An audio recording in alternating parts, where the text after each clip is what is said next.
పేరు మూల అవినాష్ అండి. మాది నిడమరహ దళితవాడ.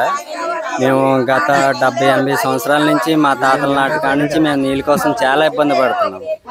మా మీద దయించి పంచాయతీ వాళ్ళు కానీ, ప్రెసిడెంట్ కానీ, ఎమ్మెల్యే గారు కానీ దయతలిచి బోర్ పైప్ లైన్ వేసారండి. కొబ్బరికాయ కొట్టి మొత్తం ఓపెనింగ్ చేసే టయానికి వర్లగొంత తిప్ప వాస్తవులు ఆపేశారండి. నిడమర దళితవాడకి నీళ్ళు ఇవ్వడానికి లేదు అని ఆపేశారండి.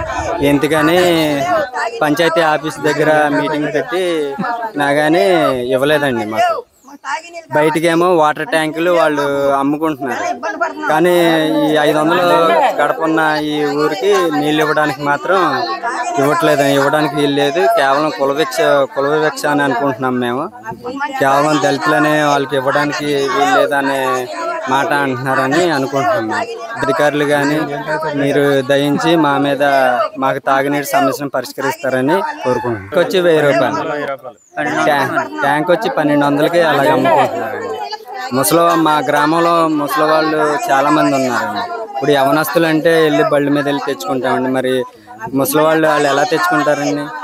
వాళ్ళ కోసమన్నా కొంచెం ఆలోచించి అధికారులు మా మీద జాలి తెలుస్తారని కోరుకుంటున్నాం.